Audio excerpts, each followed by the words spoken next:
É 1 João 2, 18 até o final do capítulo. Que aí ele resume o que a gente vai ver aqui. Vamos agradecer, né, gente? Bom, eu sei que o pessoal está cansado, então, gente, a hora que der aquele sono mesmo, vocês podem levantar, podem mudar de parede, pega um cafezinho, porque a gente sabe que eu estou cansado. Só que quando a gente vai falando, né, o falador não sente o cansaço de quem está ouvindo. Então, se vocês ficarem cansados, pode levantar, viu? Levanta, vai ali para a porta, muito para cá. Eu não gosto muito de ventilador, por isso que eu nem trouxe para cá, tá? Mas ia ficar muito difícil. Eu prefiro aguentar o calor do que... E o ventilador me dá mais sono ainda, então... Mas vamos agradecer a Deus, então. Senhor, nós te agradecemos por estarmos aqui diante da Tua presença, diante da Tua palavra, Senhor.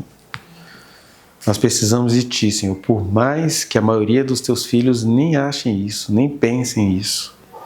Os Teus filhos estão muito incomodados com a vida, com a saúde, com a prosperidade, com a segurança política, com condenar uns aos outros, mas nós precisamos do Senhor, nós precisamos ouvir a Tua palavra, nós precisamos renovar o nosso compromisso todos os dias com o Senhor, compreendendo a Tua palavra. Obviamente que o conhecimento sozinho não salva ninguém, mas como é bom compreendermos a Tua soberania e a nossa limitação, para que tenhamos humildade em conhecermos ao Senhor. E foi o Senhor quem nos convocou a conhecermos e prosseguirmos em conhecer o Senhor em todo o tempo. Por isso nós estamos aqui, Senhor, que a Tua palavra, mais uma vez, seja viva, eficaz na nossa vida. Que a Tua palavra, Senhor Deus, seja o nosso amparo e seja a nossa alegria. E que todas as outras coisas importantes que a gente tem a fazer possam ser feitas de maneira quase mágica, porque vamos sair daqui cheios da Tua palavra, cheios da Tua bondade, cheios do Teu Espírito, Senhor. É o que nós te pedimos. Que o Senhor venha trazer alívio, Senhor, à dor, ao sono, ao cansaço. E que nós, por outro lado, nos esforcemos por aquilo que o Senhor nos oferece pela mesa do Senhor. No nome de Jesus. Amém. Gente, é o seguinte, a gente tinha até falado, né, que o tema é uma desculpa. Né? Porque, na verdade, a gente está aqui em comunhão, aí o estudo bíblico é o carro-chefe, mas isso tudo é uma desculpa porque a gente vai sendo conduzido e induzido por aquilo que Deus vai colocando para a gente aqui agora, né? Mas, como diz o provérbio, o coração do homem pode fazer planos, mas a resposta certa do lado vem do Senhor, mas isso não significa que o coração do homem não possa fazer planos, né? Aí os nossos planos aqui são o seguinte... a gente vai estudar sobre a obra do Espírito Santo na vida da pessoa crente. Né? Quem crê em Jesus e é cheio do seu Espírito, é bom que tivesse entendimento de algumas questões. Então eu vou falar mais ou menos assim, qual vai ser o nosso percurso, a nossa tentativa de percurso. Vai ser o seguinte, hoje a gente vai ver sobre quem é o Espírito Santo, né? Esse Deus que habita em nós. Aí nos próximos encontros a gente vai ter um outro bloco sobre, para a gente entender por que Deus habitou em nós, resolveu habitar em nós, a gente vai entender, vai viajar um pouquinho sobre a psicologia e a psicanálise. Então a gente vai entender assim, como é que a gente se forma, por que nós somos os adultos que somos, por que a gente age como a gente age, né? Aí a gente deve ter, sei lá, uns 2 ou 3 encontros sobre isso, então aí vai fazer uma viagem sobre a nossa formação inconsciente, que as pessoas sempre acham que a gente está falando de criança, a gente está falando, na verdade, da nossa estrutura psíquica, que é o segundo ponto do nosso estudo. Depois a gente vai ter alguns estudos sobre o que é o caráter do ser humano, o mau caratismo do ser humano, para falar bem a verdade, né? A gente vai entender o que é o caráter, mas por que o mau caráter vaza de nós? Que em geral são 5 tipos clássicos de mau caráter, que estão todos no livro de Provérbios, na sabedoria que Deus deu ao Salomão, né? Que são, na verdade, a estultícia, né? A tolice, depois a preguiça, que é o oposto do trabalho, depois a ingenuidade, que a pessoa chama a pessoa simples, que cai em tudo, que cai em toda a conversa, é o simples, que é o oposto do prudente. Depois nós vamos estudar sobre a perversidade, que é o cúmulo do mau caratismo, e aí as pessoas sempre ficam pensando que isso é doença. Isso é mau caratismo cultivado. É a perversidade, que ela é tão perversa que ela consegue escapar até da própria punição. E o escarnecimento, né? Que é aquela pessoa zombadora que escarnece. Então, o Espírito Santo, questões psicológicas, o mau caratismo. Depois nós vamos estudar sobre os temperamentos, que é aquilo que a gente não escolheu, a gente herdou isso, que são 4 tipos. Aí depois nós vamos para as obras da carne. O que a Bíblia chama de obras da carne? A gente vai dar uma viajada sobre o que a Bíblia chama de obras da carne. Aí depois nós vamos ver o oposto das obras da carne, que é o fruto do Espírito. É um 6º bloco. Depois do fruto do Espírito nós vamos conversar sobre o que é o batismo com o Espírito Santo. A gente está aqui passando pelo batismo nas águas, aí vai ter o batismo com o Espírito Santo. E depois nós vamos ver sobre os dons espirituais. Então, para a gente chegar nos dons espirituais, a gente vai fazer essa viagem aí de 7 assuntos. Então, assim, digamos assim, tem pano para manga. Interessante. Né? Não dá pra perder, não. Porque a gente sempre fica assim, dons espirituais, o que eu vou fazer? Mas quando você entende que o que você vai fazer tem a ver com essas 7 coisas que a gente estudou antes, aí os dons espirituais eles são muito mais interessantes. Por isso que ele acaba sendo a última coisa aqui, né? Que na verdade é uma lógica dos próprios escritores bíblicos, né? O apóstolo Paulo vai falar da presença do Espírito Santo em nós, do batismo com o Espírito Santo, depois ele vai falar das obras da carne, do fruto do Espírito, depois ele vai falar dos dons espirituais, que são as capacidades que Deus nos deu, né? E os dons a gente vai falar de várias coisas, né? Línguas, interpretação de línguas, autoridade sobre os espíritos, dons de governo, dons de curar, dons de profecia, uma série de coisas aí. Que, infelizmente, hoje em dia nas igrejas, o pessoal está usando isso para fazer dinheiro em seminário. Quer aprender sobre isso? Então vamos recolher uma taxa aí. Isso deveria ser ensinado, porque isso aqui está nas escrituras de graça. Os caras escreveram isso aqui presos, né?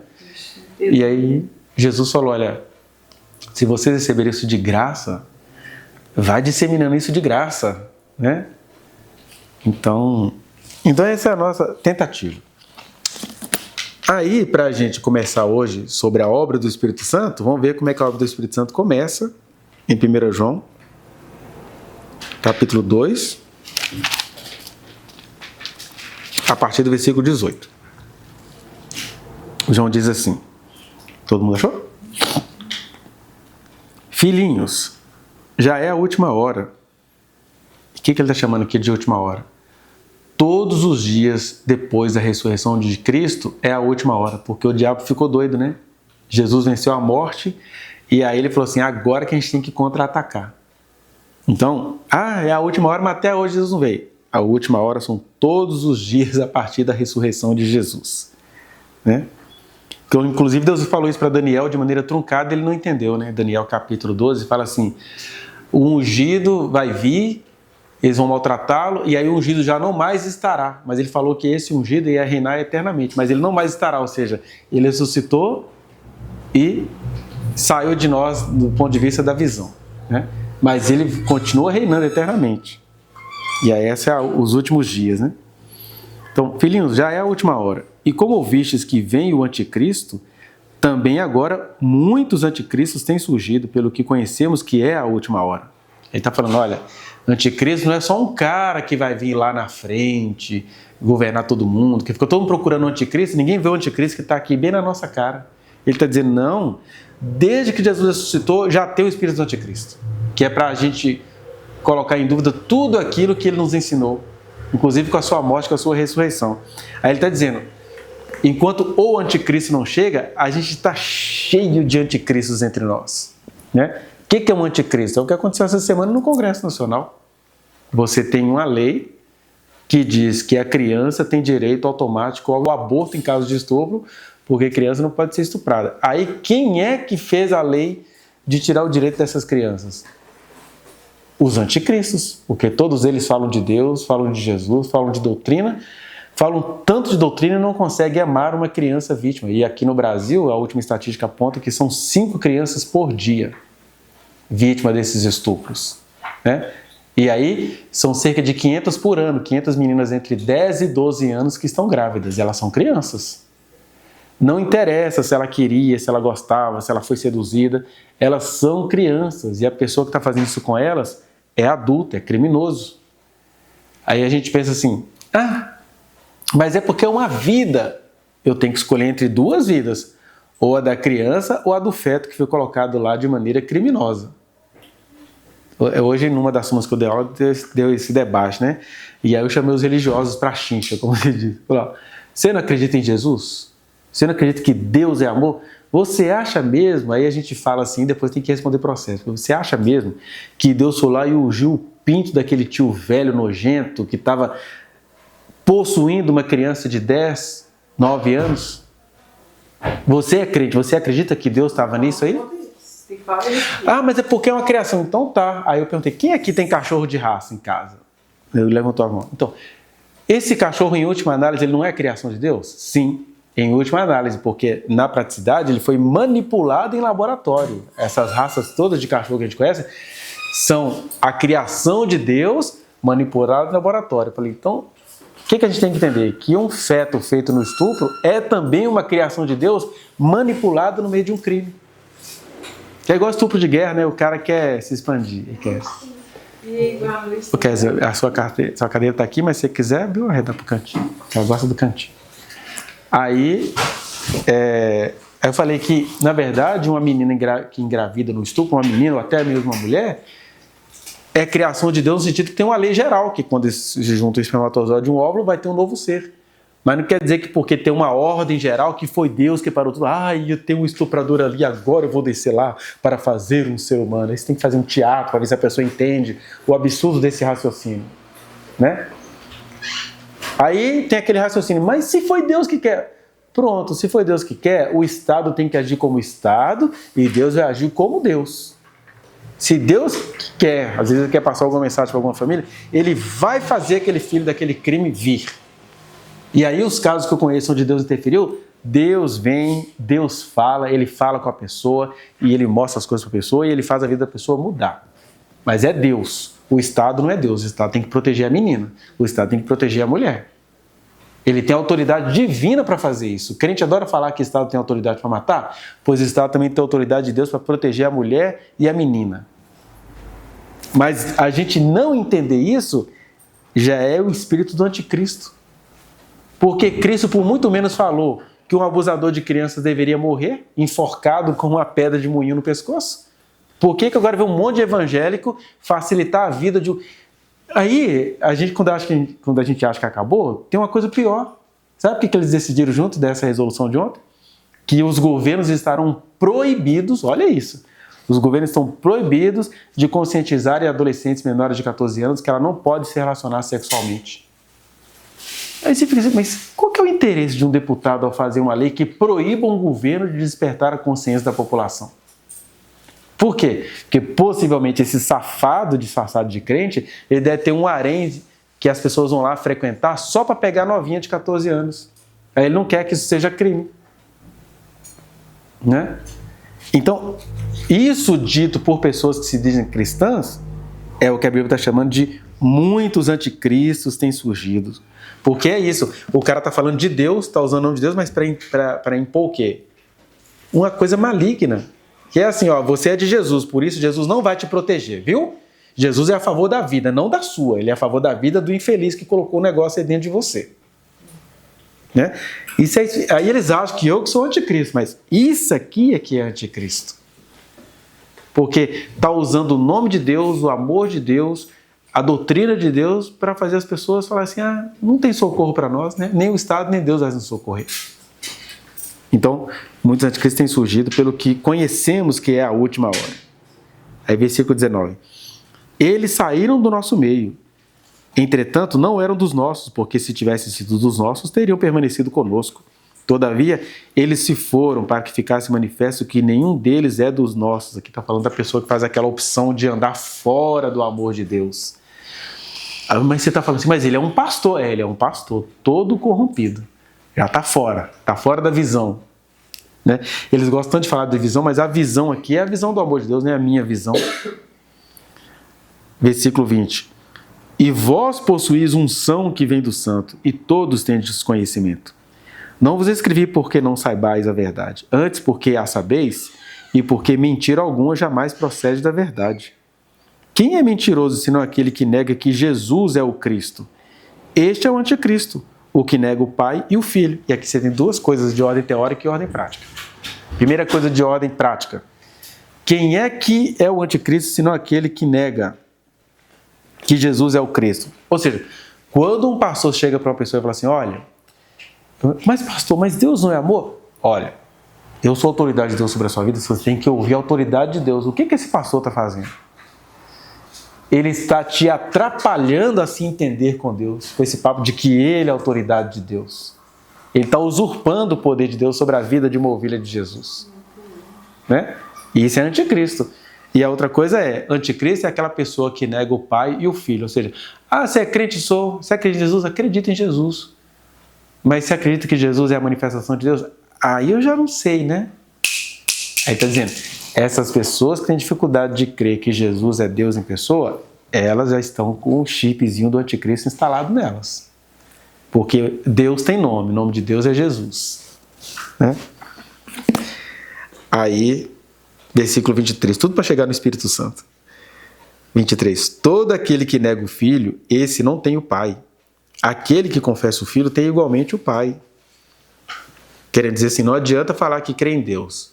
Quem crê em Deus, mas tem dificuldade de crer em Jesus, está crendo no Deus errado. E aí aquelas pessoas que ainda não têm conhecimento, a gente releva. Agora, para que existe conhecimento? Por que Jesus falou que era para a gente fazer discípulos? É que as pessoas precisam entender isso. Que Deus é Pai e que Deus é Filho, e que Jesus disse que Ele e o Pai são um. Né? Para Deus não ser confundido com como é que é o nome? Com Shiva, nem com outra divindade. Versículo 24.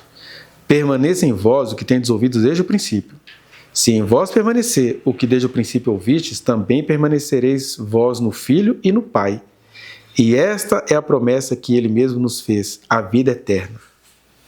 Isso que vos acabo de escrever é acerca dos que vos procuram enganar. O que estava acontecendo aqui? Gente, Jesus morreu. Quem garante que ele ressuscitou? E depois a gente nem sabe se ele foi. Quem garante que ele vai voltar? Ele está dizendo, tem um pessoal aí tentando enganar vocês. Aí tinha os judeus também que falavam na época, vocês estão crendo em Jesus? Um Jesus fracote. Como é que o cara morreu, foi embora invisível? Não, o Jesus que os judeus esperam ainda vai vir triunfante. Ele está assim, tem gente querendo enganar vocês, então para vocês não serem enganados, é que eu falei todas essas coisas sobre o que é o anticristo. Então, anticristo para o judeu é ficar falando para os outros que Jesus não é o Cristo. Anticristo para nós hoje é qualquer autoridade que entra nas nossas vidas tentando nos convencer de uma coisa que Deus não nos autorizou a difundir. Né? Eu me lembro uma vez na escola dominical que o pastor, ele ficou louco, né, com a minha resposta. E vocês têm que tomar cuidado com esse menino que ele é muito perigoso. Aí eu vou contar para vocês o que foi perigoso. É porque uma jovenzinha levantou a mão e perguntou assim, ele era um pastorzão lá, né, da igreja. Era tipo o cabeça do vereador lá. Tinha um vereador, ele era o chefe de gabinete, mas era um pastorzão. E ele estava numa escola dominical. Aí a menina perguntou assim, pastor, eu tenho uma dificuldade em casa que é para vir na igreja. A minha mãe, ela chega a bater, ela não quer que eu venha e tal. E a jovem que fez essa pergunta, ela já tinha 18 anos. Né? Aí quando ela foi falando isso, aí já vinha aquele monte de versículo na minha cabeça, Jesus falando que quem ama pai e mãe mais do que a mim não é digno de mim. Né? Tipo, nessas horas assim, quando a mãe te espancar para você numa igreja e você ainda é maior de idade, fala, mãe, com todo respeito, com todo carinho, eu lembrei dos livros que a minha mãe contava que ela tinha lido, né? Minha mãe tinha pouca leitura, mas ela leu um livro de um cara chamado Aralan Popov. Era um russo que se converteu, ele era muito perseguido. Ele vai contando as histórias de, por exemplo, jovens, moças que seguiam a Jesus, aí os pais, as famílias ordenavam que elas fossem arrastadas com carroça, que eles primeiro tirassem o bico do peito delas. Minha mãe contando, eu ouvi esse livro pela boca da minha mãe. Eu lembrei disso tudo, falei, olha, agora que vale o que Jesus falou. Na Rússia, lá, comunista, que perseguia cristãos, As pessoas morriam por amor a Deus, mas não obedeciam às suas mães naquilo que elas queriam, que era... Aí o pastor vai dar a resposta anticristo. Qual foi a resposta anticristo? Ó, minha filha, a Bíblia fala que a gente tem que obedecer aos nossos pais. Então, se a sua mãe não quer que você venha na igreja, você tem que obedecer à sua mãe. Aí eu tô assim, Jesus do céu, como é que eu faço agora? Você já fica incomodado, né? Você já vai ficando assim. Aí eu falei, olha, com todo respeito à resposta do pastor, mas o que Jesus diz nas Escrituras é um pouquinho diferente. Ele diz que quem amar, que é nessas horas aí, que ele falou, quem amar pai ou mãe mais do que a mim não é digno de mim. Você não é maior de idade? Então você tem um compromisso com Jesus, que às vezes é você desobedecendo a sua mãe, é que Jesus vai entrar no coração dela, que ela vai ficar assim apavorada. Como é que a minha filha apanhou, foi rejeitada, perdeu a herança e não largou esse Jesus? O que esse Jesus tem? Falei isso. Aí ele interrompeu. Isso que você está falando é muito perigoso. Por quê? Eles já pensam logo em manter o controle. Porque na verdade isso é uma tentação. Se eu estava falando com a Sônia e com o Kevin aqui mais cedo, se eu fosse o cara de querer manter o controle, né? A minha filha não tinha ido para onde ela foi agora. Porque a gente está sempre preocupado com o controle. Só que só tem um probleminha. Existe só um e único Senhor aqui, é Jesus. Tudo que a gente pode fazer é dizer, é mostrar. Você não vai. Ué? Ah, por causa disso você não vai fazer aquilo. Não, gente. Por favor. O rei e o Senhor disso aqui é Jesus, não sou eu não. Eu só posso orientar e um pastor deveria apenas orientar e não querer confiscar a autoridade que Jesus deu para ele, né? Não, fique comigo que eu sou a autoridade de Deus sobre a sua vida. Não, tá doido? Aí esse pastor ficou furioso, aí depois teve uma reunião na igreja sobre essas coisas perigosas que ele estava falando. Aí eu falei na reunião, mas o que eu estava falando de perigoso é o quê? Eu estava falando de perigoso as palavras que Jesus falou? Não, porque isso é Jesus. Mas Jesus disse que ele estava falando aquelas coisas para ele ser seguido no que ele estava falando. Isso você é terrível, você é encrenqueiro. Eles falavam isso, né? Mas eu não sou encrenqueiro, eu só estava dando uma resposta justa a uma pessoa que estava temente a Deus e que a mãe queria que ela parasse de vir na igreja. Aí ele está dizendo, essas coisas os afirmo acerca dos que vos procuram enganar, porque ou você engana igual o judeu, falando que Jesus não é o que eles estão pensando, ou você engana igual esse pastor. Quando a pessoa pede uma orientação, ela está pedindo orientação para ela servir a Deus melhor. Eu vou e falo com ela, não, seja obediente à sua mãe. Aí depois virou um assunto entre os jovens, aí eu saí dissertando a Bíblia inteira, né? Falei assim, olha, se o Moisés fosse obediente a Faraó, ele não tinha tirado Israel do Egito. Se o Sadraque, Mesaque e Abednego fosse submisso a Nabucodonosor, o Nabucodonosor não iria conhecer o quarto homem da fornalha. Se o Daniel fosse submisso ao rei da Pérsia, o rei da Pérsia não ia descobrir que é Deus quem manda aquilo ali e livrou Daniel da cova dos leões. Então a gente nem sofreu, porque ninguém aqui foi jogado na cova dos leões. Ninguém aqui teve que passar pelo meio do fogo. Está reclamando do quê? Porque um pastorzinho ficou bravo com a sua obediência a Deus? Esse é o espírito do anticristo. Né? Então assim, a gente tem que ter autoridade, mas para a gente ter essa autoridade, a gente tem que ter profundidade. Tem que ter estudo para você confrontar esse cara com muito amor. Né? E o Leleca está abafando, está achando agora que é o dono da verdade. Não. Eu me escondi em Jesus. Né? Aí aqui, agora chegou a parte do Espírito Santo. Que ele estava dizendo, quanto aos outros que procuram atormentar vocês, vocês têm que ter base, têm que entender que Jesus é Deus, que Ele é o seu Senhor, que você vai ouvir o que Ele falou. Se você não fizer isso, você está caindo no conto do anticristo.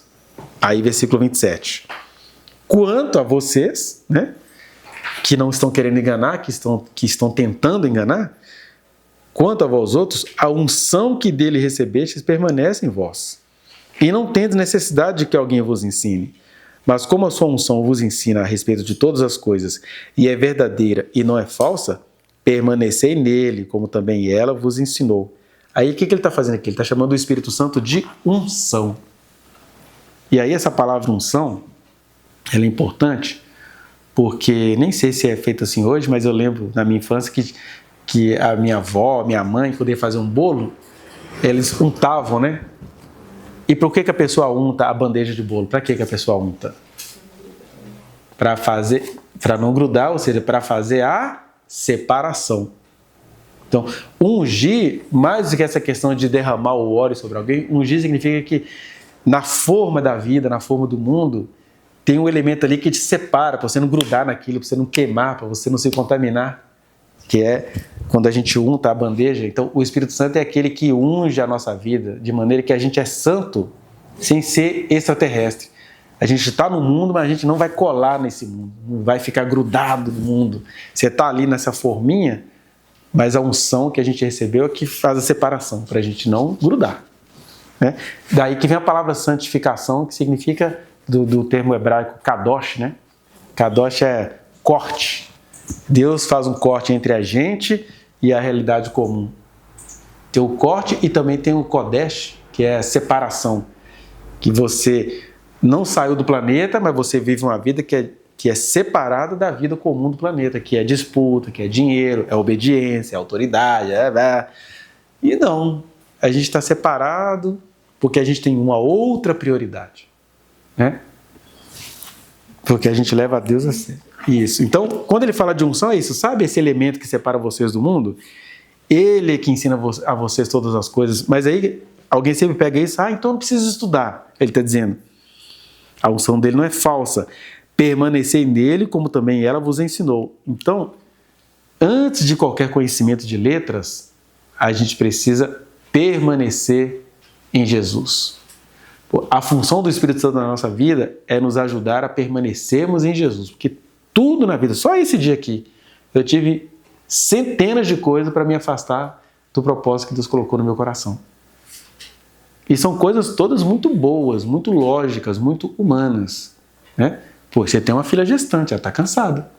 Para que você vai fazer isso tudo? O pessoal voltou do serviço, vocês estão cansados, mas se for amanhã de manhã, o pessoal está acordando, se for mais tarde, o pessoal vai almoçar daqui a pouquinho, se for mais tarde, porque vai ter clássico. Então, nada na vida nos leva ao conhecimento de Deus. Faz ficar aqui, igual o bichinho rodando em torno da luz até morrer. E isso é uma coisa que a gente finge que não ouviu, mas Jesus, ele quer ser o nosso Senhor. A gente ficou preocupado em obedecer pastor, obedecer horário, obedecer zema, obedecer a enfermidade, obedecer a urgência, mas só tem um Senhor nisso tudo, que às vezes você vê essa coisa toda, Senhor, socorre-nos! Porque é Ele que é o Senhor. Aí muda as lógicas todas, muda inclusive a percepção do tempo, né? Muda a lógica do tempo. Isso mesmo. E aí, quem nos ensina isso na prática é o Espírito de Deus que nos habita, que o João está chamando aqui de a unção que nós recebemos de Jesus, né? Aí a gente precisa permanecer lendo. Versículo 28. Filhinhos, agora, pois, permanecei nele. Ele está falando do Espírito Santo, mas quem é o Senhor aí? Jesus, né? Permanecer nele para que quando ele se manifestar, tenhamos confiança e dele não nos afastemos envergonhados na sua vinda. Porque qual que é o Espírito do Anticristo habitando na gente? Que a gente não consegue permanecer nele. E eu já me flagrei várias vezes na vida assim. Eu desconfio muito de mim porque eu sei quantas vezes eu não permaneci nele. Né? Aí ele está assim, para que a gente não fique envergonhado se afastando dele na sua vinda. Se sabeis que ele é justo, reconhecei também que todo aquele que pratica a justiça é nascido dele. O problema é, o que é a justiça? Para isso é que existem esses estudos bíblicos. Para a gente aprender em comunhão uns com os outros, o que é a justiça no dia a dia, no nosso caso. Né? Então, aí o João chama o Espírito de Deus de unção que nos ensina todas as coisas. Que é, na verdade, o óleo com o qual ele nos batizou. Né? Bom, quem é o Espírito Santo, então? Essa primeira parte aqui, eu não vou ler ela, não. Essa primeira parte quase toda, porque, na verdade, não sei se vocês vão lembrar, a gente viu isso nas aulas de batismo, quando a gente foi falar sobre a Trindade. Aí foi precisamente esse trecho aqui. Mas se alguém quiser pontuar alguma coisa aqui, viu, no meio do estudo, pode pedir para voltar. Mas só para lembrar que a gente crê em Deus, que Ele é um Deus trino, que Ele é o único Deus, mas Ele se manifesta como Pai, que é o Criador de todas as coisas, em relação a quem a gente se volta para cima né? Buscando proteção. Deus também se manifesta como o Filho, que é Deus que esteve aqui entre nós durante 33 anos. E ele não estava brincando de ser humano. Ele é tão Deus que ele deixou de ser Deus, virou um elemento genético, se juntou com o óvulo de Maria, foi gestado durante 9 meses, nasceu num aperto danado, numa noite de recenseamento, os caras não tinham nem onde repousar, e aí ele tem que ser colocado, o berço dele foi uma manjedoura. Manjedoura é tanto a comida do boi quanto o lugar que se coloca aquela comida, e aí ficou envolto em panos. Aí ele foi um menino do Oriente Médio que passou todos os apesos de uma criança do Oriente Médio, porque quando os magos vão lá levar presentes para ele, foram presentes para a vida inteira, né? Incenso, ouro e mirra. O pessoal acha que foram 3 reis magos, só por causa de 3 presentes, mas foram magos. Pode ter sido 2, pode ter sido 15. Eles foram levar presentes caríssimos para aquele menino que acabou de nascer. De acordo com a consulta astrológica que eles fizeram, nasceu o rei do universo, e nós vamos lá. E eu acho engraçado essas ironias divinas. Deus conta isso para os astrólogos, mas não contou isso para o sumo sacerdote. Por que Deus não contou? Porque ele já estava com a informação na mão, tinha a Bíblia na mão. Aí Deus não tem papo com eles, não. Aí Deus contou para os astrólogos, Deus contou para os pastores, Deus contou para os velhinhos, Deus contou para o pé na cova, mas não contou para as autoridades. Isso é uma mensagem que deveria fazer parte de qualquer autoridade eclesiástica. Deus se esconde deles, né? Alguns para desenvolver neles a humildade, em outros porque já estão se achando dono da coisa. Não tenho conversa com vocês, não.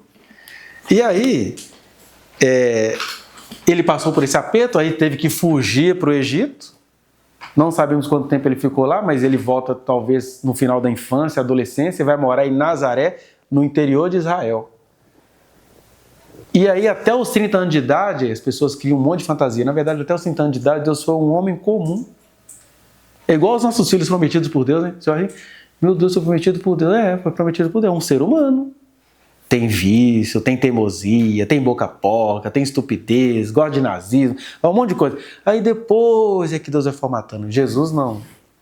Ele talvez era aquele menininho que hoje seria classificado como autista, porque o menino de 12 anos vai lá para o templo de Jerusalém discutir com os doutores. Esse menino é normal, não. Né? Mas geralmente nos dias de Jesus, um menino anormal era considerado um profeta. Hoje em dia você é só um anormal. Né? Com 12 anos, conversando com o doutor da lei, fazendo pergunta, cutucando os doutores. Que menino chato!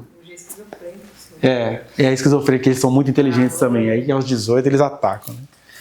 Então, ele foi esse menino comum.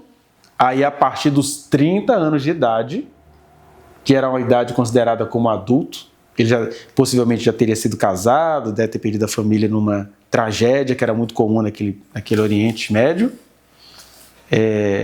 Aí ele começa o ministério público dele, que é lá quando João vai batizá-lo, e ali começa toda aquela coisa pública.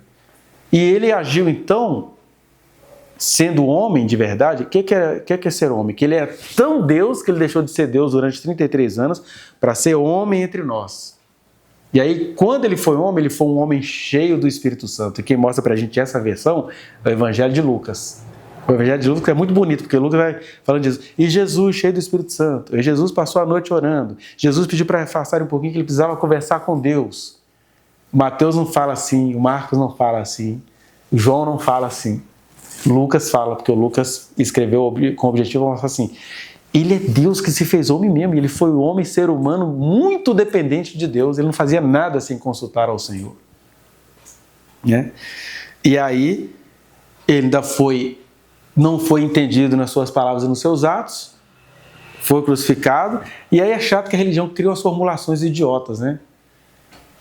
Um dia eu falei com a turma assim, vocês estão impressionados aí porque os brasileiros estão aprovando a chacina do Rio? Preocupa não, a humanidade inteira já aprovou que Jesus morresse.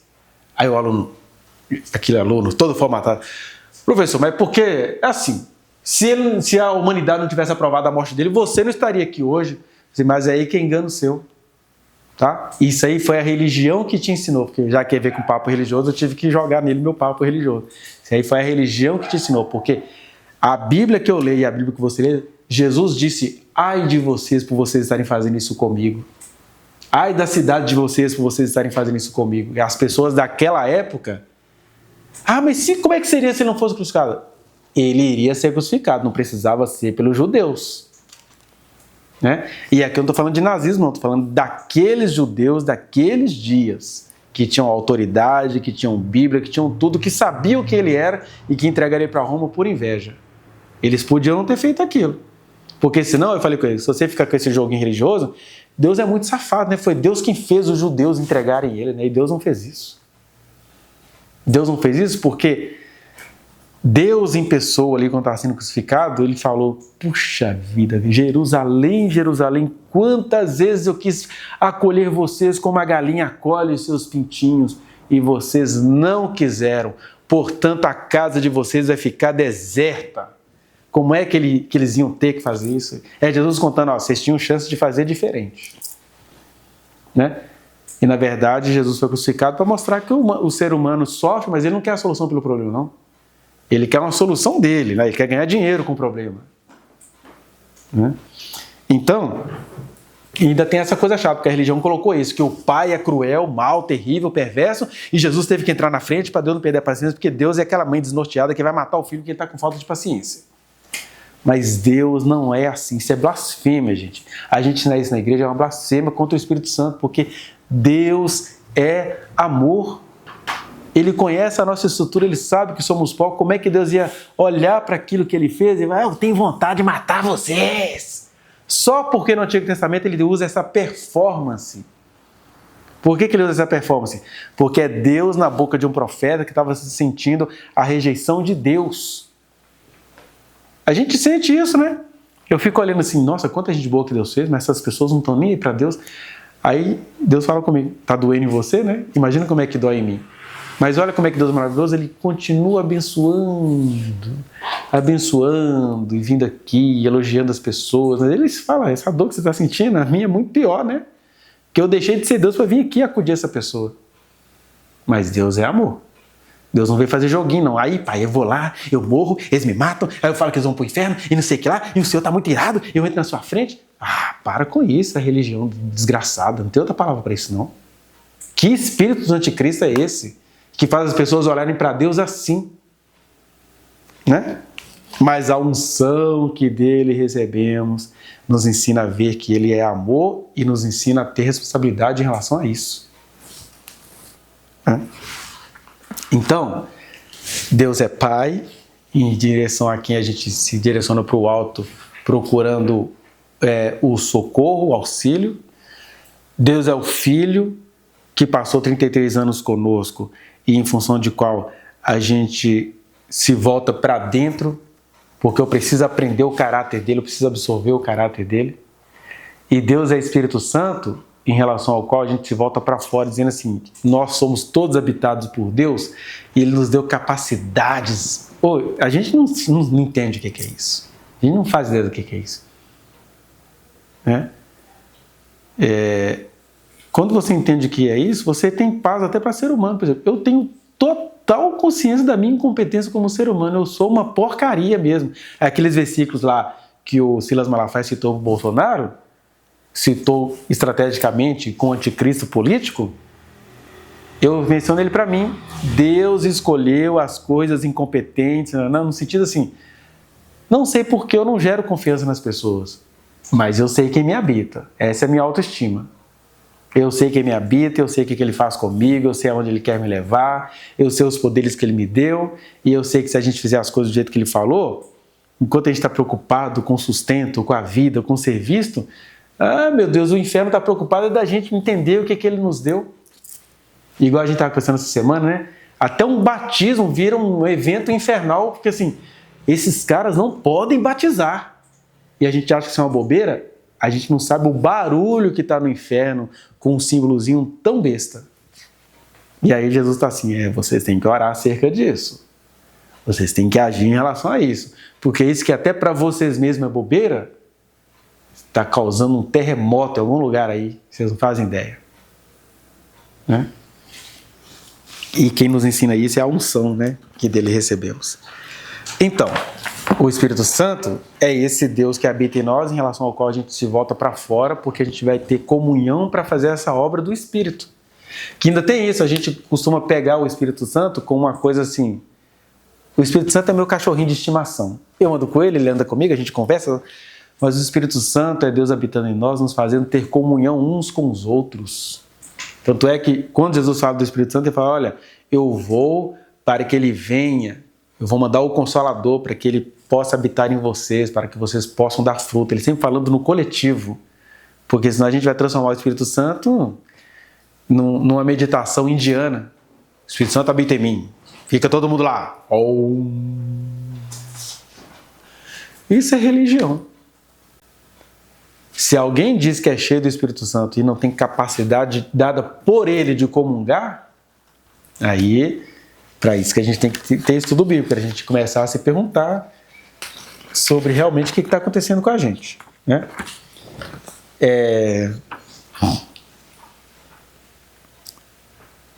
Então vamos lá. Quem é o Espírito Santo? Vamos lá. Anatomia do divino, né? Não, estou brincando, tá? Isso aqui é o Espírito Santo conforme a gente consegue ver nas Escrituras. Agora, vamos ler então. Ó, esses textinhos aqui, quem quer, né, fazer uns estudos, lê em casa e tal, mas a gente vai dar uma passada aqui. Primeira coisa que o Espírito Santo é. Quem pode ler? O Espírito Santo é Deus. É chamado de Deus na Bíblia. Sua natureza é divina. Ele estava presente na criação. Aqui a gente tem que lembrar que esse texto ele é lindo, né? No princípio, criou Deus os céus e a terra. A terra era sem forma e vazia. Havia trevas sobre a face do abismo. E o Espírito de Deus se movia sobre a face das águas. Olha que linguagem maravilhosa para um analfabeto entender. Mas o que ele está falando aqui? Que toda a matéria está cheia do seu Espírito, né? Ele estava lá, ó, igual uma galinha, chocando toda a criação, né? Tudo foi criado nele. A luz, o fóton, o nêutron, o próton, ele estava lá, se agitando sobre a face das águas, porque tudo é criação divina. É ele quem sustenta e mantém a vida. Possui os atributos divinos: eternidade, onisciência, onipresença e onipotência. Todo mundo sabe o que são essas palavras, né? Possui nomes divinos: Espírito de Deus, Espírito do Senhor Deus, Espírito do Deus vivente, etc.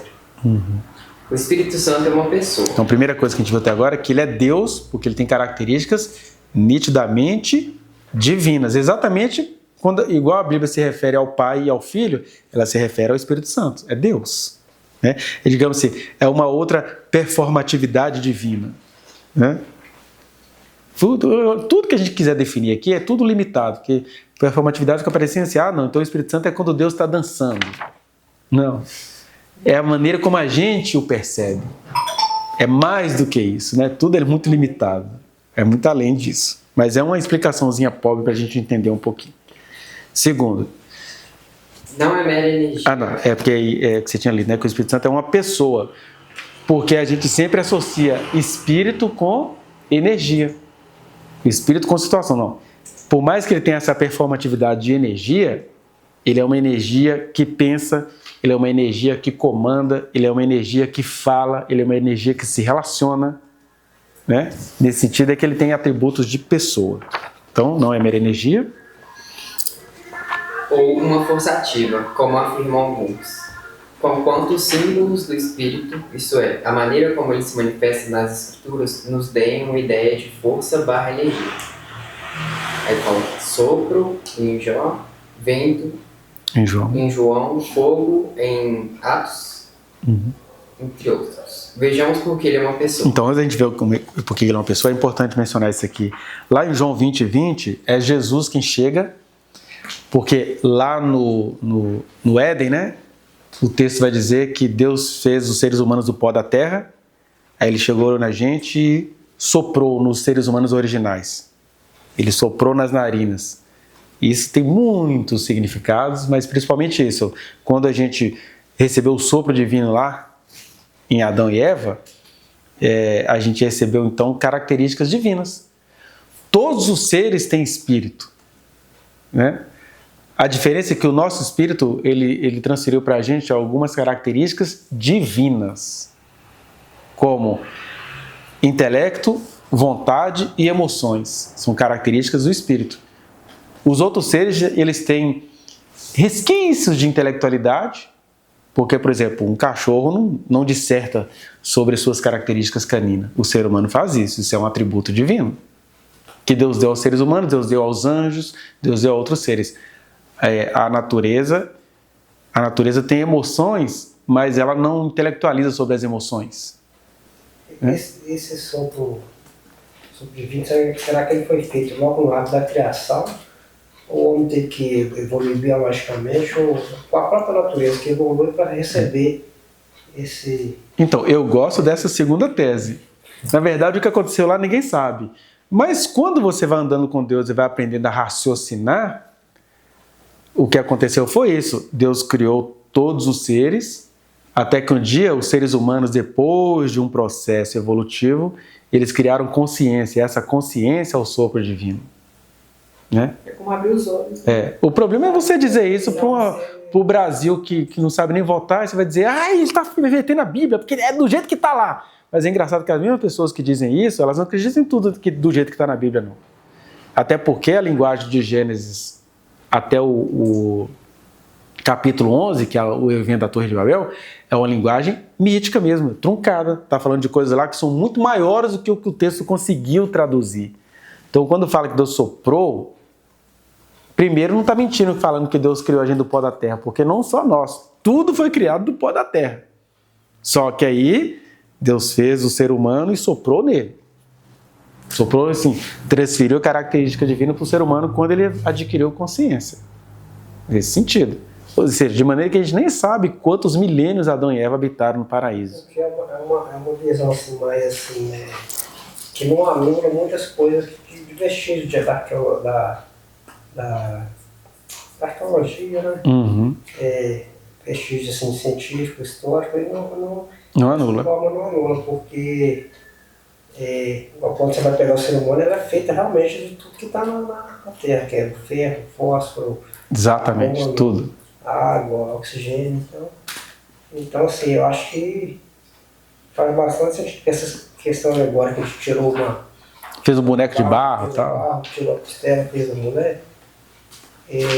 A gente entende como uma alegoria, assim, igual você falou, quando Deus falava como falava com crianças, né?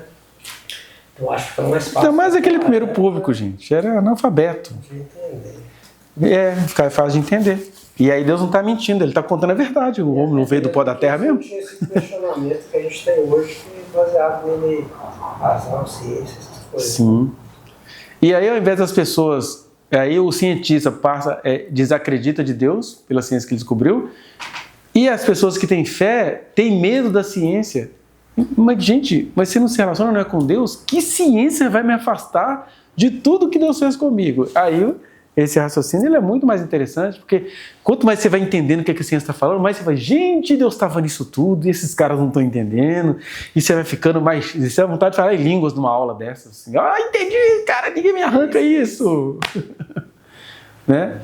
Mas a crentalhada morre de medo. Não, o André Valadão nem deixa nem você botar o filho na faculdade. Bocóió. Eu acho que quanto mais você aproxima da ciência, dessas questões, por exemplo, da física quântica, quando nas questões do universo, aí eu acho que você sente mais a presença de Deus, assim, nessas Sim. Porque você fala, nossa, é uma coisa assim que transcende. Aí é o verdadeiro contato com o universo, né? Transcende tudo, a todos, consciência, tudo que eu posso. Sim. O que eu posso pensar ou imaginar, transcende tudo. Ah lá, gente. Fala, Laís. Não, eu ia falar isso, que eu com ele, quando a gente está conversando, ele começa a me ensinar algumas coisas, o conhecimento dele, aí eu falo, não é possível que você não está conseguindo sentir. Aí, tipo assim, eu fico toda... A gente fica tomado, literalmente, tomado de alegria. Ele começa a rir, ele vai começar a rir, não tem como você... Eu fico sem entender. E é legal o deboche de Jesus com a ciência religiosa, porque, no caso, a ciência religiosa, nem a ciência científica, né? Religiosa, o do conhecimento que os fariseus tinham.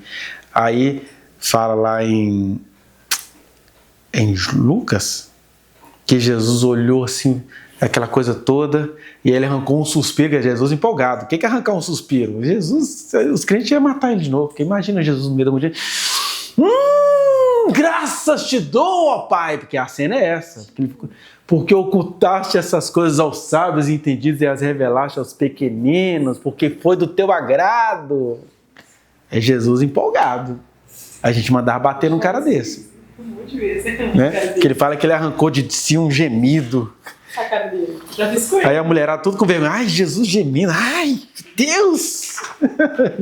É isso, é uma empolgação. Mas é engraçado, a gente fica com vergonha de Jesus gemendo, mas os caras contam segunda-feira. Não, velho, tava bêbado mesmo, vomitei na casa do fulano. Aí você tá zombando o gemido empolgado do outro e você tá achando chique que você vomitou na casa do seu colega e que ainda teve que tomar banho e foi todo cagado para casa. Isso não é vergonha, não. Isso é papo de segunda-feira. É isso, né? Então ele ocultou essas coisas dos sábios e entendidos. Então,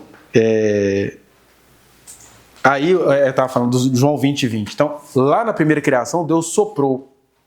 E aí Jesus fez um ato simbólico. Ele entrou no cenáculo com todo mundo trancado com medo e ele falou assim, olha, estou indo embora, mas antes recebei o Espírito. Né?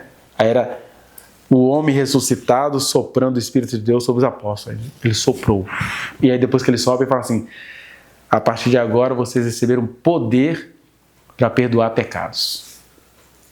Querendo dizer, Deus passou a habitar em vocês. Então, se Deus passou a habitar em vocês, não é questão de, agora vai ter o culto de perdoar pecado. Não, o poder de perdoar pecado é vocês estão num mundo de gente maliciosa, gente perversa, vão atentar contra vocês e vocês vão perdoando todo mundo. Muita gente vai sendo liberta, vai acontecendo um monte de coisa. E que a igreja pega e fala, olha, eu tenho autoridade sobre a sua vida, viu? Está escrito na Bíblia que o que você retiver será retido. Não. O que eu retiver eu vou impedir o diabo de entrar na vida de alguém. Não é impedir alguém de ter sucesso porque não fez o que eu queria, não. Outro dia eu atendi uma menina no consultório que foi na igreja batista aqui da Pampulha, que o pastor ficou com ciúme porque ela ia casar com um cara e ele era apaixonado. Vou te contar, eu sou apaixonado por você. O pastor aqui da igreja da Pampulha. Sou apaixonado com você. Você vai casar com aquele cara? Pois eu estou amaldiçoando a sua vida. Ela parou no consultório apavorada porque o pastor tinha amaldiçoado ela. Eu falei assim, minha filha, maldita é esse pastor. Eu queria manter com autoridade na alta. Porque eu recebi poder. Não, é porque ele recebeu poder para reter a bênção. Sim, ele recebeu o poder para reter o diabo na sua vida. Agora, que ele amarrou sua vida, ele soltou o diabo na vida dele. Graças a Deus ela já se casou, tem filhos e tal, mas ela ficou apavorada com o pastor que até hoje deve estar lá. A igreja da Pampulha. Então, quando ele soprou, é nesse sentido. Assim como na primeira criação, Deus soprou o Espírito no ser humano, na segunda criação, que é a vida cheia do Espírito Santo, Deus soprou ali sobre os apóstolos, que eram os primeiros representantes, né, da igreja. Então ele aparece como sopro, aparece como um vento, que é onde ele fala para o Nicodemos, o vento sopra onde quer. Assim é todo aquele que é nascido do Espírito.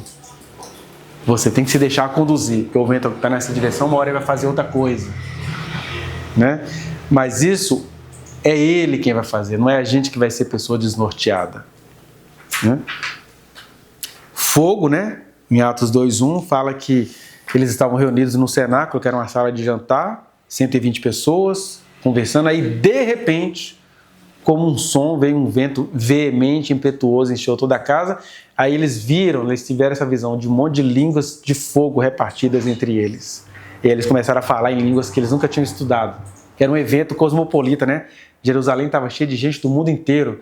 Aí tá lá o pescador falando italiano, falando português, falando árabe. Então, mas esses caras não é o vizinho lá? Ele nunca foi para a escola? Como é que tá falando de maneira tão fluente?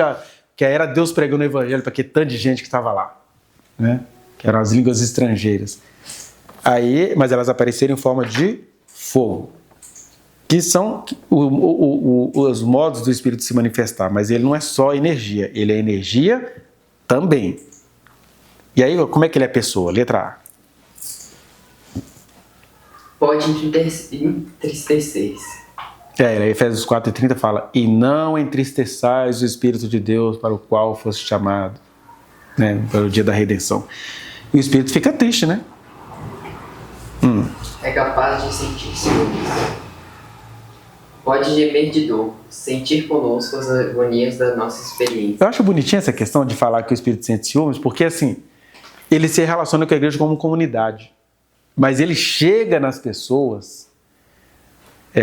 A gente mesmo fica assustado com algumas experiências que a gente ouve, né? Uma das nossas irmãs aqui que acabou sendo levada pelo Espírito Santo para outro lugar, ela me contava, né? Que Deus acordava de madrugada, assim, eu estou sentado do seu lado, aí começava a cochichar com ela. E aí a gente lê esses textos e a gente acha que eles não são reais. Ah, não, esse é o jeito dela. Ah, é porque ela está querendo contar. Não é. Eu boto fé nessa pessoa porque é isso que a Bíblia está me dizendo. Que o Espírito Santo ele sente ciúmes, ele vai chegar para você, eu não abro mão da sua vida. Ele vai chegar para você e vai te contar segredos, né? Ele vai fazer isso tanto no sentido coletivo quanto no sentido individual. Outro dia Deus manifestou aqui em casa, falou assim, olha, o meu compromisso com você é tão grande que as pessoas são capazes de morrer. Aí a pessoa, ai, Deus vai matar meus amigos. Oh, cabeça dura, pelo amor de Deus. Deus não está com foco em dizer que seus amigos vão morrer. Deus está com foco em dizer que você é tão importante que se algum daqueles infelizes atentar contra você, ele mata mesmo. E aí, nesse caso, não é porque ele é um ser humano descontrolado, é porque ele é Senhor, ele é o Senhor da vida deles também. Né? Aí é difícil porque o Espírito Santo habita em nós e a gente tem a cabeça oca lá não sei aonde. Aí Deus está contando pra gente o tanto que ele nos ama, a gente fica, ai, Deus é maldoso, vai matar, vai fazer isso. Ai, Deus vira um pavor. E ele está assim, não, eu só estou mostrando o cuidado que vocês têm. Agora, o ser humano não tem medo de morrer, não. Enquanto a gente está aqui nesse estudo aqui, o ser humano está se drogando lá. O ser humano está fazendo música, beber, cair, levantar, beber. Então, esse que gosta de beber, cair, levantar, ele vai morrer se ele quiser atentar contra a sua vida. É disso que ele está falando, é dessa relação pessoal que ele quer com a gente. Né? Então, ele sente ciúmes, ele geme de dor, sente conosco as agonias da nossa existência, né? Fala que a natureza geme e o Espírito Santo geme junto com elas, aguardando o dia da redenção. Romanos 8. D. Também tem uma mente que pensa em nós, por nós e conosco. Isso é muito doido, né? É capaz de ensinar. É capaz de falar e orientar. Tem vontade. Como assim tem vontade? É porque a gente pensa que como o Espírito Santo é uma energia, que ele não tem vontade. Mas ele manifesta, né? Lá em 1 Coríntios 12, 11, fala que ele distribui os dons a cada um conforme lhe apraz. Ou seja, ele tem vontade. Ele deu o que ele deu para o Alex, porque assim ele quis. Nesse sentido, ele tem vontade. Ele não é só uma energia assim, que você vai invocar e vai ficar do jeito que você quiser, não. Você vai invocar e vai ficar do jeito que ele quiser, porque a vontade é dele, porque ele é Deus. É nesse sentido. E ele se manifesta só se ele quiser. Isso, só se ele quiser, como ele quiser, até quando ele quiser, em quem ele quiser. Tem uma colocação de autoridade de deliberação. Isso, de deliberação, exatamente. Que desejo, né? Que impulsa a vontade. Que são atributos de pessoas, né? Porque energia só não tem vontade. Energia você pega aqui, faz um circuito de física e vai acontecer. Agora, pessoa não. Você pode fazer um circuito que se ele não quiser, não vai rolar. Nesse sentido. Aí ele tem vontade, ele ama e ele é bom. Ou seja, são atributos de pessoas. Você vai falar? Você vai acabar de ler, né? Não. Aí nesse sentido, agora a gente personalizando, né? Como age o Espírito Santo em relação à pessoa crente? Pode ler, estamos acabando já. É Ele quem nos regenera, transforma-nos numa nova criação de Deus, nos faz nascer de novo. É a garantia da nossa salvação. É a garantia da nossa comunhão com Deus. É a nossa consolação. Isso aqui é importante. Primeiro, a gente tem uma insegurança sobre se a gente é salvo. Aí, aqui está dizendo, né? Que é o Espírito Santo quem nos garante a nossa salvação. O mesmo Espírito testifica com o nosso Espírito que somos filhos de Deus. Ele é quem nos garante. E ele é a garantia da nossa comunhão com Deus, porque a gente faz igual Pedro, né? Na hora que Pedro viu a pesca milagrosa, fica longe de mim porque eu sou pecador. Não te mereço. O Espírito Santo fala assim, mas é precisamente por isso que você o merece, porque se não for por ele, você não vai ser salvo.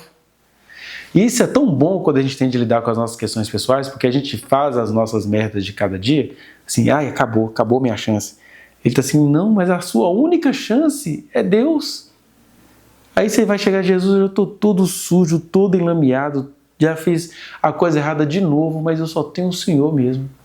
E aí ele vai nos dando paz para poder buscar essa ajuda e esse crescimento. Porque a gente faz o seguinte, irmão, eu não vou mais congregar com os irmãos, não. Primeiro eu vou consertar a minha vida. Como é que eu vou consertar a minha vida fora da presença de Deus, sem o Espírito Santo em mim? Aí é religião. Né? Então ele é a nossa garantia de comunhão com Deus. Depois... é a nossa consolação. É quem nos dá acesso ao Pai em oração mediante o Filho. É nosso intercessor existencial, no dia a dia, tentando livrar-nos do mal, diferentemente do intercessor judicial, que é Jesus. O teólogo aqui está enfatizando as performances, né? Jesus é como aquele intercessor no dia do julgamento. Olha para ele, pô, a gente que fez essa pessoa, tal. E já o Espírito Santo é no dia a dia. Ele roga a Deus por nós o dia inteiro. Não releva, meu Deus. Olha só como é que ele é. Quer dizer, é Deus mesmo intercedendo por nós, né? É o nosso vínculo vital com Jesus. É o que transforma o nosso corpo caído em santuário de Deus. Quer dizer, por incrível que pareça, o Espírito Santo é a humilhação de Deus. Como é que Deus decidiu habitar em pessoas tão intoxicadas? Mas ele decidiu. É a nossa fonte de sabedoria na tribulação. É a vida que brota em nós infinitamente. A fonte de sabedoria na tribulação é quando Jesus fala, né, que quando vocês forem perseguidos, não fiquem preocupados com o que falar, porque o Espírito vai te dar sabedoria, vai te dar palavras. E essas situações são muito legais, né? Você fica assim, meu Deus, de onde que eu tirei isso? O que aconteceu? Ai, de onde você tirou isso? Quem que te habita? Do nada, assim, um negócio. É quem julga os cristãos antes do juízo final. É aquele que nos santifica. Falando em julgar os cristãos antes do juízo final,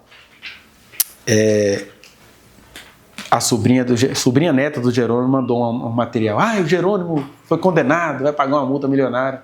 Aí eu falei exatamente isso com ela. Fica tranquila, porque é muito melhor o Jerônimo pagar a multa agora, se ele for preso, se ele nunca mais sair da cadeia. É o Espírito de Deus que deu dons de curar a ele, julgando ele aqui. Eu estou mais preocupado com o Feliciano, que se morrer do jeito que ele está, ele vai direto para o inferno. Porque Jerônimo, Caio Fábio, se o Malafaia for julgado, esses caras todos que forem julgados, de acordo com a publicidade dos dons que eles tinham, essa é a salvação deles. É serem julgados aqui, antes do julgamento eterno. Né? Agora, esses pastores estão morrendo prósperos sem terem sido julgados, são esses caras que Jesus vai falar assim, nem conheço vocês, a multidão é imensa, eu estou vendo a multidão, mas vocês eu não sei quem são. Vocês nunca deixaram de falar na igreja de vocês? O que eu tenho com vocês? Né? 12. É aquele que nos santifica. É o que nos fortalece intimamente. É o que nos inunda de amor nas dificuldades da vida cristã. É a fonte da nossa alegria. É o que nos concede a mente e a maneira de pensar de Jesus, que nos ensina todas as coisas, mas que nos ensina a ouvir aqueles que ele capacitou a ensinar. Porque a mesma Bíblia que fala que a unção que dele recebeste nos ensina todas as coisas, diz também o que? 1 Coríntios 12 e 8. O mesmo Espírito decidiu, né, que ele tem vontade, decidiu distribuir entre vocês os dons de profecia, dom de autoridade sobre os espíritos, dons de curar, dons de governo, dons da palavra da sabedoria, da palavra do conhecimento, dons de ensinar. E aí que é a nossa maldade. O Espírito Santo me ensina todas as coisas. Precisa aprender, não. O Espírito Santo, que te ensina todas as coisas, disse que a igreja tem que se reunir para compartilhar conhecimentos. Tem que ter estudos, porque a uns ele deu a capacidade de ensinar. Agora, capacidade de ensinar é diferente de falar assim, não, fica com o que eu falei, com Deus não, porque né, Deus não vai burlar seus princípios. Deus falou que você tem que obedecer seu pai e sua mãe. Mesmo que meu pai e minha mãe queiram que eu faça, obedeça seu pai e sua mãe, que eles são autoridade sobre a sua vida. Isso não é ensino do Evangelho. Isso é ensino do anticristo. Olha, se eu fizesse na vida tudo que o meu pai queria, eu nem estaria aqui hoje falando com vocês. Olha, meu pai é um cara muito legal, eu aprendi muito na fé com meu pai na minha infância. Mas quando a gente vai chegando na vida adulta e você vai abraçando as coisas que Deus te deu, aí o pai estranha, né? Nunca ensinei isso pra vocês!